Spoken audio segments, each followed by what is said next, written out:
Bonjour, moi c'est Coach Yang Kozan. Je suis là à faire cette vidéo pour encourager les jeunes Camerounais, en particulier les jeunes Africains, à s'employer dans la production agro-pastorale et à s'investir sans tarder dans ce domaine, car c'est un domaine porteur de de, beaucoup de fruits, beaucoup d'argent. Mais beaucoup d'entre nous ignorent cette possibilité qui consiste à partir de rien, tu peux devenir millionnaire. À partir de rien, tu peux devenir millionnaire. Donc, j'ai fait cette vidéo, c'est sur notamment la notion des systèmes de production. Donc, ça va nous parler de comment est-ce que la production agro-pastorale fonctionne de toutes les manières. Donc, un système de production est la combinaison de facteurs de production, c'est-à-dire le travail, le matériel, le terrain et le produit que ce que tu envisages utiliser pour en faire une production ou bien pour résulter au produit. Donc, pour une production donnée, c'est la structure des liens d'intégration qui existent entre les ressources et les produits. Donc, en fait, un lien, le système de production est un lien qui existe entre les ressources et les produits.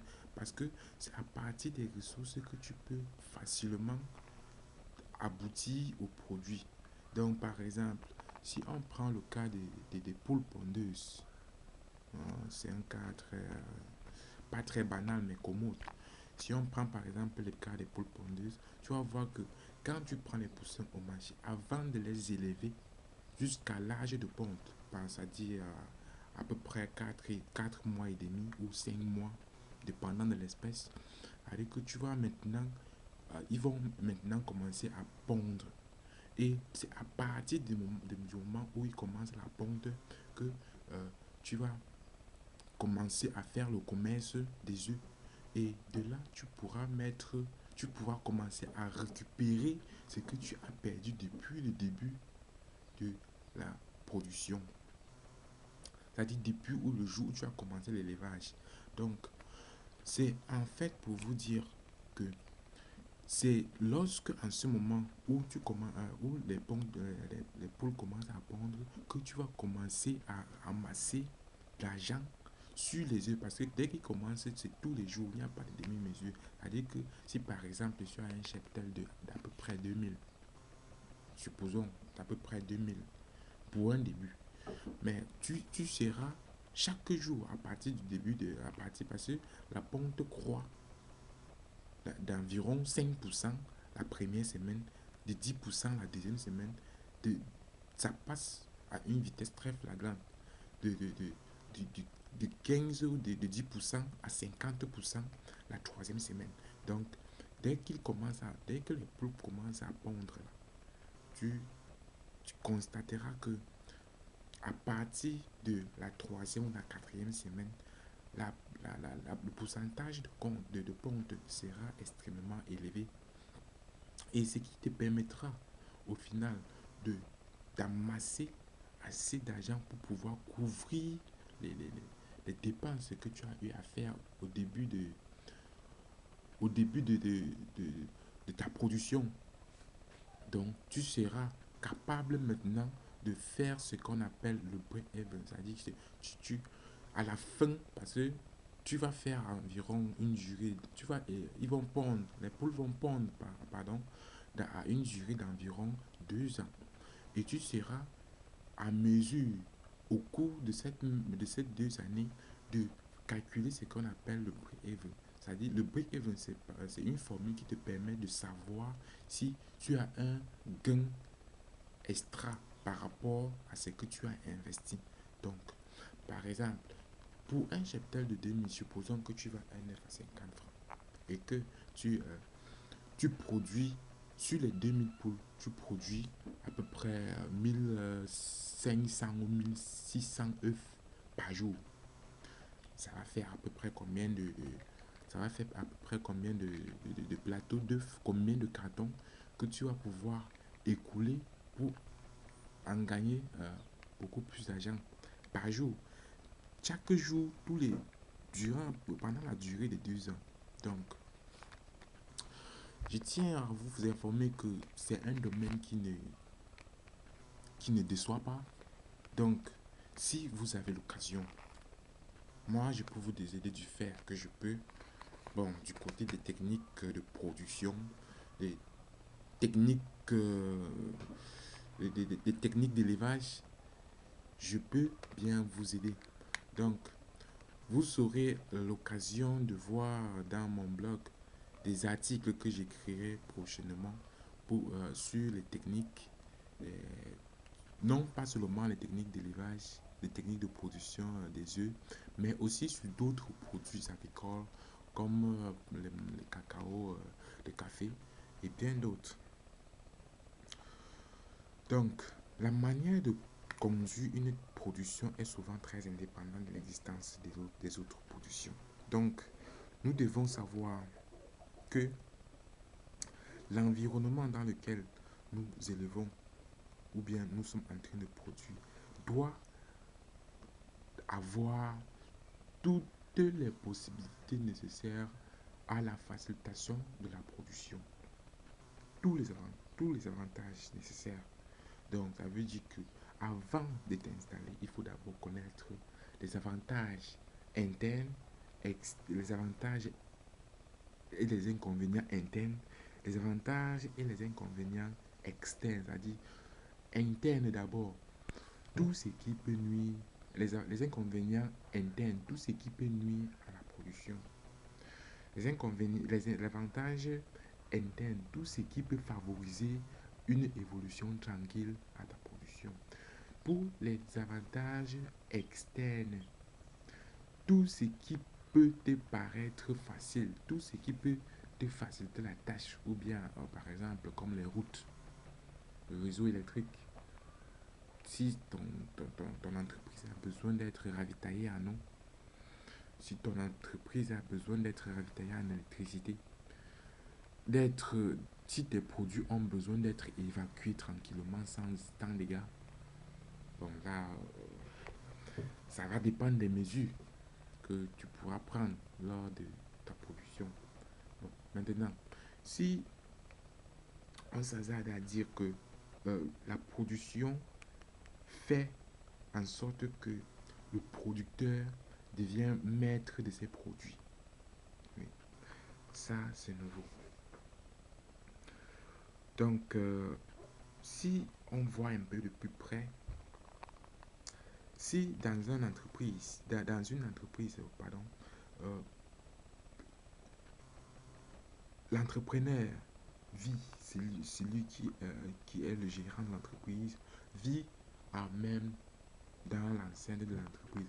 Vous allez constater que son entreprise, les limites entre son entreprise et son domicile est floue. On pourrait dire presque qu'il dort presque dans l'entreprise, que c'est son demeure. Mais bon, vous savez, quand il s'agit d'intérêt, il n'y a pas question d'abandon. C'est-à-dire que tu dois veiller sur tes intérêts jour et nuit. C'est pour ça qu'il préfère vivre dans la même enceinte que son entreprise. Ça, c'est une très bonne chose. Mais il faut y tenir parce que tu ne peux pas chasser de l'air à la fois. C'est-à-dire que ta maison est par exemple à Yaoundé et toi tu as l'entreprise à toi là. Et pourtant tu emploies les gens, tu les laisses, les inconnus, parce qu'il faut que tu emploies les gens très performants, tu les laisses, tu pars à Yaoundé vivre. C'est impossible. Tu dois tout faire pour rester dans l'entreprise, même s'il faut que tu sois avec eux. Travailler ensemble. Bon, pour ce numéro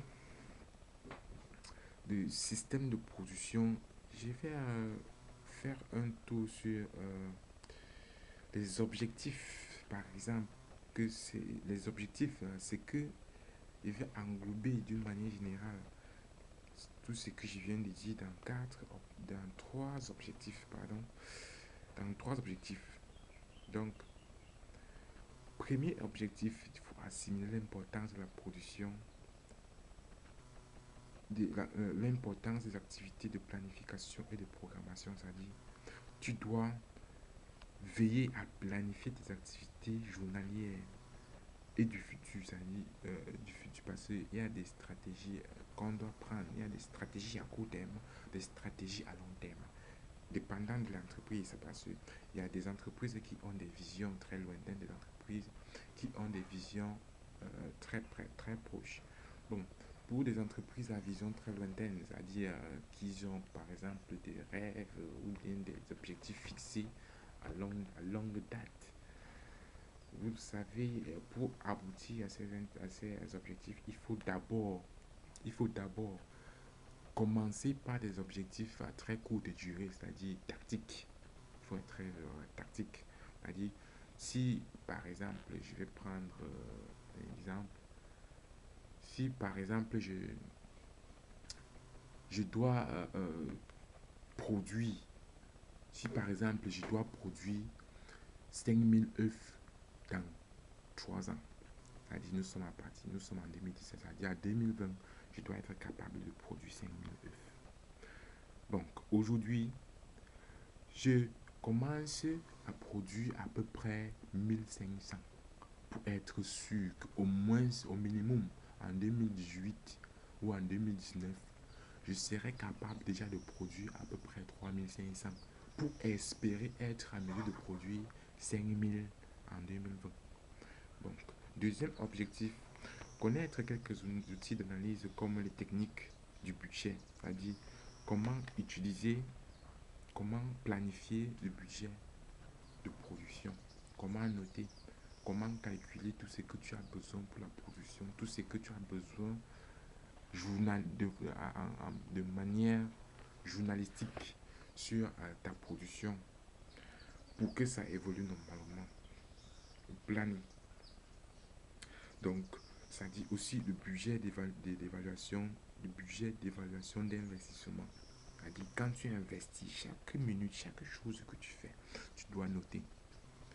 Donc, et comme dernier objectif, je pense bien, comme dernier objectif, nous devons avoir élaboré un plan de budget pour l'exploitation agricole. C'est-à-dire, ton exploitation, ton entreprise doit être gérée de façon à...